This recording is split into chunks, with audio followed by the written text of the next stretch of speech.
मैं सहमत हूं कि अगर हमारे बच्चों ने गलत किया है तो उस पर कार्रवाई होनी चाहिए, लेकिन मैं एक बात पूछता हूं, मेरे भारत में कोई पाकिस्तानी, बांग्लादेशी या किसी और देश का नागरिक घुस आएगा बिगर वीजा के और छुप के पीछे के रास्ते से, क्या करेंगे हम लोग कार्रवाई? अरे भैया, उनको वहां पर जेल में नहीं ठूसा, उनके ऊपर वहां पर कानूनी कार्रवाई नहीं हुई, उनको वहां से भारत में डिपोर्ट किया गया, तो इसमें कैसा डर? अगर वो बाइज्जत पूरे सम्मान के संग वीजा लेके जाते तो हिम्मत थी किसी में कि वो भारत के नागरिक का एक बाल भी तोड़ सकता। सीमा हैदर पाकिस्तानी थी, सीमा हैदर यहाँ आ गई, उसके उस पर इन्होंने जंजीरें भेज दी, उनको बहू बना लिया देश की। कार्रवाई क्या करी आप लोगों ने? कार्रवाई आज भी वो यहाँ रहती है। केस चल रहे हैं, 5 इलीगल इमिग्रेशन के केस चल रहे हैं, वो रोज हमारी अदालतों में जा रही है। जनता, हाँ। देखिए, पहली बात जो अभी अमेरिका पे इन्होंने कहा, अवैध रूप से जो लोग अमेरिका में गए थे उन्होंने जंजीरों में बांध के भेजा। देखो, दुनिया का कोई भी देश जो भी अवैध रूप से उस देश में घुसता है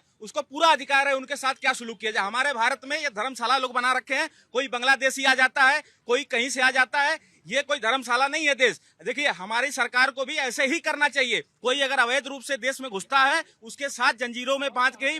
अब देखिए, रही बात, इन्होंने सीमा हैदर की बात की, करोड़ों महिलाएं यहाँ पे पाकिस्तानियों से शादी करके भारत में रह रही, लेकिन ये हाजिम नाजी जी जो है इस पे सवाल नहीं उठाएंगे। लेकिन एक सीमा हैदर जो सनातनी तरीके से भारत में आके भारत माता की जय बोल रही है, वंदे मातरम कह रही है, ये लोग खुलेआम भारत माता की जय नहीं बोलेंगे, लेकिन सीमा हैदर बोल रही है। मैं तो सीमा हैदर का सपोर्ट करता हूँ, लेकिन उन करोड़ों लोगों को जो भारत का खाते हैं, हजारों सालों से यहाँ पे रह रहे हैं, वो लोग पाकिस्तान का सपोर्ट करते हैं अंदर अंदर। ऐसे लोग गद्दार हैं। सीमा हैदर देशभक्त है, मैं उसका सपोर्ट करता हूँ। एक सवाल, पाकिस्तान यूएसए में भारतीय हैं, उनको जंजीरें लगाया, वो चिंता है।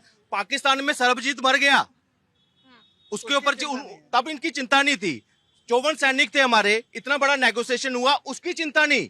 मगर पाकिस्तान में इलीगल माइग्रेंट्स, हम भी कहते हैं हमारे बांग्लादेशी, म्यांमारी जो हैं, हम उनको बेड़ियों में जकड़ कर उधर बॉर्डर तक छोड़ाएंगे। हर एक देश का अपना राइट है कि वो अपनी सुरक्षा के साथ कोई भी कॉम्प्रोमाइज ना करे। पहले तो ये स्पष्ट करें, क्या वो जो लोग गए थे वो प्रॉपर वीजा पे गए थे? वो तारों के नीचे से वो जो आता है ना, बॉर्डर क्रॉस कर दिया एक कंट्री से दूसरे, वो वैसे गए हैं। मैं कहता हूँ वो हर जो इलीगल करेगा वो भुगतेगा। बिल्कुल, हर एक देश में हमें भी वो राइट है। अगर कोई हमारे हम देश भी यही करके भेजेंगे। बिल्कुल, हम भी ये भेजेंगे। देखिए, हमारे क्या हुआ, 83,000 औरतें अकेले पंजाब से गई हुई हैं। ये कहते हैं अमेरिका से जंजीरें बांध के गई हैं। पंजाब के हमें पता है कैसे जाते हैं, वहाँ पे डोंकी लगा के 40 दिन लगते हैं अमेरिका पहुँचने में। नदियों के रास्ते जाते हैं, वहाँ जाके हल्ले काटते हैं, वहाँ जाके गलत काम करते हो। किसी देश में जाके आप गलत काम करोगे तो ये तो अमेरिका है, उनको बांध के भेज रहा है। और हमारे जब हिंदुस्तान से निकाला जाता है, यहाँ की सरकारें अगर उनके लिए कुछ करती हैं तो यही लोग जाके कोर्ट में खड़े हो जाते हैं उनके खिलाफ। उनके खड़े हो जाते हैं, क्यों खड़े हो जाते हैं? जल्दी से देखिए, सीमा हैदर पाकिस्तानी है कि हिंदुस्तानी है, ये कैसे पता करेंगे आप? सीमा हैदर के बच्चे पाकिस्तान के बच्चे कि हिंदुस्तान के बच्चे, ये कैसे तय करेंगे आप? आपको तो पाकिस्तानी से नफरत है। वो यहाँ क्यों आई? यहाँ उन्होंने शरणार्थी वीजा अप्लाई किया है, लॉन्ग टर्म वीजा अप्लाई किया है। आपकी हिम्मत है? सीमा हैदर आज का मुद्दा नहीं है। सीमा हैदर आज का मुद्दा नहीं है। सीमा हैदर आज का मुद्दा नहीं है। ये सरकार, सर आती सर, कूटनीतिक जीत है सरकार की।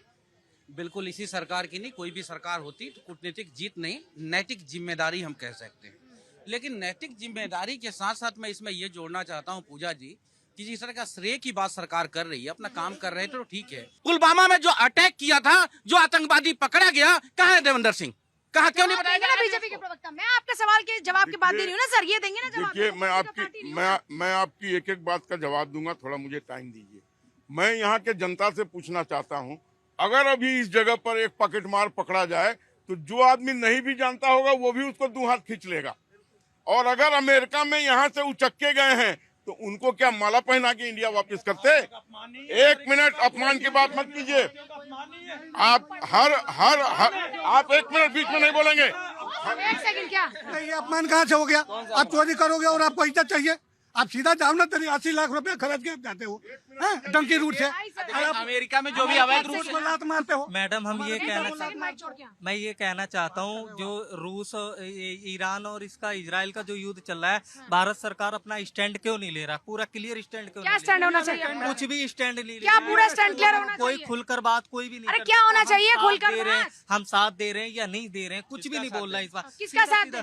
किसी का भी देश, किसका साथ? या इजराइल और ईरान दोनों हमारे आप ये चाहते हैं हम युद्ध में घुस जाएं? मेरे दोस्त, हमने बोला ना हम शांति के फेवर में हैं। मैडम मैं ये कहना चाहता हूँ, इजराइल और जो तुम्हारा ईरान है दोनों हमारे पुराने मतलब मित्र हैं। लेकिन एक टाइम हुआ था 1994 में, जो ईरान ने जो अपना कश्मीर का मुद्दा था उसमें जो है हमारा साथ दिया था ईरान ने, जबकि वो पाकिस्तान उसका दोस्त था। लेकिन आज हमारे हिंदुस्तान को जरूरत है इस चीज की कि उसको साथ देना चाहिए।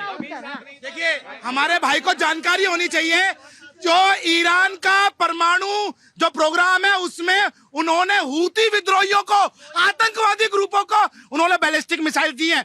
आज यदि उनका परमाणु प्रोग्राम पूरा हो जाता है तो आतंकवादियों को वो परमाणु बम देंगे। आप मुझे बताइए ये सही है या गलत है? पूजा जी, अरे भाई साहब देखिए भाई साहब, एक मिनट। ईरान ने जितने भी आतंकवादी संगठन है, चाहे हिजबुल्लाह हो, हमास हो, इसको ईरान ने पोषित किया है। और सही कह रहे थे अभी मैथिल जी कि आने वाले समय में उन लोगों को ये मिसाइल थमा के परमाणु और ये गजवाए हिंद का जो सपना पूरे विश्व का है उसको पूरा करने की कवायद करते। अब रही बात कि अगर किसी देश का नागरिक पकड़ा जाए यहाँ के गलत गतिविधियों में, तो उस सरकार के ऊपर ये डिपेंड करता है वो उसको किस तरीके से रिपोर्ट करे। और एक ही बार रिपोर्ट हुए, आज का मुद्दा मैं फिर रिपीट कर दूं, मैं आज का मुद्दा सर फिर रिपीट कर दूं, आज का मुद्दा रेस्क्यू ऑपरेशन पर है, आज का मुद्दा सरकार की कूटनीति पर है। एक ही बार हुए वो चैन लगा के रिपोर्ट, उसके बाद जब भी आए हैं नहीं, लेकिन उस पर मैं सर एक सेकंड पर इस पर ऑब्जेक्शन दर्ज कराया गया ना, इस पर ऑब्जेक्शन दर्ज कराया गया ना। इनको ये पता है कि क्या कानूनी वहाँ पर उन्होंने मुकदमा चल रहे हैं उनके ऊपर, क्या उन्होंने अपराध किया अमेरिका में? इनको पता है क्या अपराध उन लोगों ने किए थे जिस कारण उनको पैरों में बेड़ियां बांध के भेजा गया?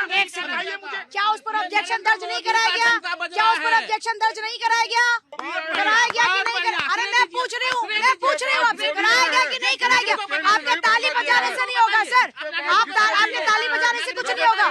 क्या बताइए? सीज फायर करवाया, बोलिए, बोले है अपना अमेरिका में खड़ा होकर के बोलिए। चंद से बड़ा झूठा और चंद से बड़ा प्रधानमंत्री ने एक शब्द नहीं बोला, बात को पलटने वाला। ऑपरेशन कावेरी की भी मैं बात करना चाहूंगी। जब ऑपरेशन कावेरी चलाया गया था उस टाइम भी अफगानिस्तान से करीब 500 लोगों को रेस्क्यू करके यहाँ लाया गया था, तब ये कांग्रेसी कहाँ थे? मैं ये भी पूछना चाहूंगी। तब तो इन्होंने नहीं बोला कि जब ऑपरेशन कावेरी में निकाल के लाया गया, उस टाइम भी बोलना चाहिए।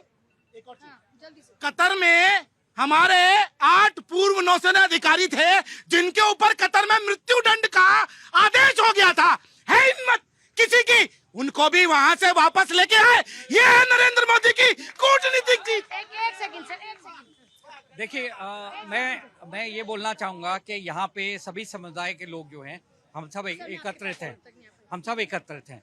मैं रिटायर्ड ब्रिगेडियर हूँ इंडियन आर्मी का, और हमारे जो आर्मी है हमारे वहाँ कोई भेदभाव नहीं होता किसी भी रिलीजन के साथ, चाहे वो हिंदू हो, मुस्लिम हो, सिख हो, ईसाई हो। और इतनी ज़्यादा हमारे अंदर कोहेसिवनेस है कि हम जब प्रार्थना करते हैं तो एक दूसरे का, अगर हमारा मंदिर है तो मुस्लिम भी आके वहाँ प्रेयर करेगा, सिख भी करेगा।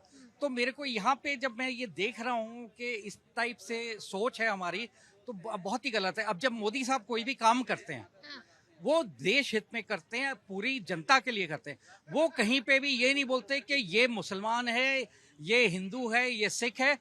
वो सबके, जब हमारे देश के जो है लोग बाहर से, फॉरेन से, हम एक्चुअली अपना जो टॉपिक था उससे डाइग्रेस हो गए थे, तो मैं वापस लाना चाहूँगा कि वहाँ से जब हम इवैक्यूएट करके लाते हैं तो उस टाइम उनकी जात नहीं पूछी जाती है, ना उनका धर्म पूछा जाता है। बिल्कुल, और ना उनका धर्म पूछा जाता है और उनको यहाँ लाया जाता है। वैसे ही जब ये मकान जो बना के प्रधानमंत्री सौंपते हैं गरीब लोगों को, तो उस टाइम भी ये नहीं बोला जाता है कि ये हिंदू को मिलेगा या मुसलमान को मिलेगा।